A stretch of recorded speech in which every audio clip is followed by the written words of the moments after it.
মনে রাখতে হবে, বৈষম্য বিরোধী আন্দোলনের ছাত্রদের প্রথম ভূমিকা ছিল। পরবর্তীতে এই আন্দোলন শুধু ছাত্র ছিল না, এদেশের আপামর জনসাধারণ, পুরুষ মহিলা, শ্রমিক, কুলি, মজদুর, তাঁতি, মাদ্রাসার ছাত্র, স্কুলের ছাত্র, কলেজের ছাত্র সহ সমস্ত মানুষ ঝাঁপিয়ে পড়েছে। আমরা মাঠে থেকে সশরীরে নেতৃত্ব দিয়েছি, এই শেখ হাসিনার জুলুমের বিরুদ্ধে আন্দোলন করেছি। আমরা আবার স্বাধীনতা পেলাম, কিন্তু আমরা কি দেখলাম? যেই কারণে মানুষ স্বাধীন করেছে দেশ, যেই কারণে মানুষ জীবন দিয়েছে, কিন্তু আমরা দেখলাম সেই স্বৈরাচার খুনি শেখ হাসিনা বিদায়ের পরে আবার জুলুম, আবার অত্যাচার, আবার অবিচার, আবার আগুন, আবারও খুন, আবারও দখলদারি, আবারও চাঁদাবাজি।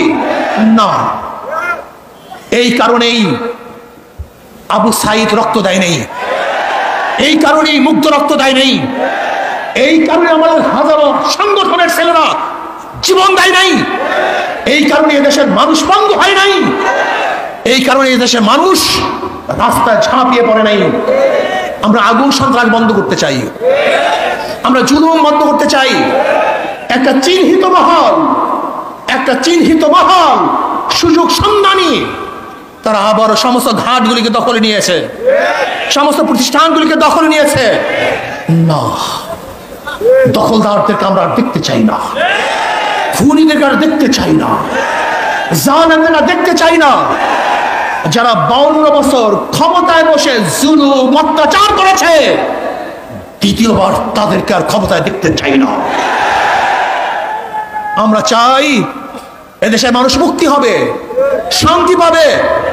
এদেশের মালিক জনগণ, জনগণের সাথে সেই মালিকানা আচরণ করা হবে, জনগণের সাথে ভদ্র ব্যবহার করা হবে, জনগণকে শ্রদ্ধা করা হবে, সম্মান দেওয়া হবে। কিন্তু দেখা যায় কোনো অফিসের মধ্যে কোনো জনগণ যদি ঢুকে, মনে হয় যেন মানুষ আসে নাই, জানোয়ার এসছে। ওরা জানোয়ারকে যেইভাবে স্নেহ করে, একটা কুকুরকে ওদের বিছানায় উঠায়, একটা কুকুরকে আদর করে, একটা কুকুর করে নিজের হাতে খাওয়িয়ে দেয়, আর মানুষ রূপে আশরাফুল মাখলুকাতের প্রতি ওদের কোনো শ্রদ্ধা নাই, সম্মান নাই, স্নেহ নাই, মমতা নাই, ভালোবাসা নাই।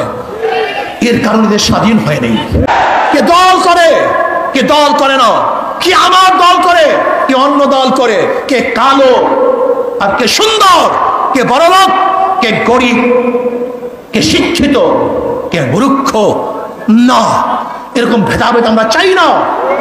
কে মুসলমান, কে হিন্দু, কে খ্রিস্টান, এই ধর্মীয় বৈষম্যতা আমরা চাই না। এদেশের প্রত্যেকটা নাগরিকের অধিকার সমান থাকবে। আমরা সবাই বাংলাদেশি, আমরা সবাই বাংলাদেশের নাগরিক। আর স্বাধীনতা এবং জুলুম নির্যাতনের ব্যাপারে একমাত্র গ্রান্তি দিতে পারে ইসলাম।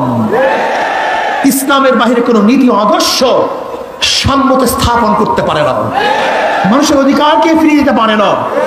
কাজে আসুন, আমাদের কর্ম শেষ নয়, আমাদের কর্ম এখনো অনেক বাকি আছে। সমস্ত মানুষের দ্বারে দ্বারে যেতে হবে, মানুষের সেবায় আমাদের আত্মাকে উৎসর্গ করতে হবে। ইসলামী আন্দোলন বাংলাদেশের প্রত্যেকটা মানুষের নিয়ত থাকতে হবে, আমরা একজন সেবক, আমরা জালেম নই। আমরা জালেমদের বিচার চাই, অবৈধ খুনের বিচার চাই, কিন্তু নিরাপদ লোক যেন কোনো অবস্থাতেই জুলুমের শিকার না হয়, সেইভাবেও আমাদের খেয়াল রাখতে হবে।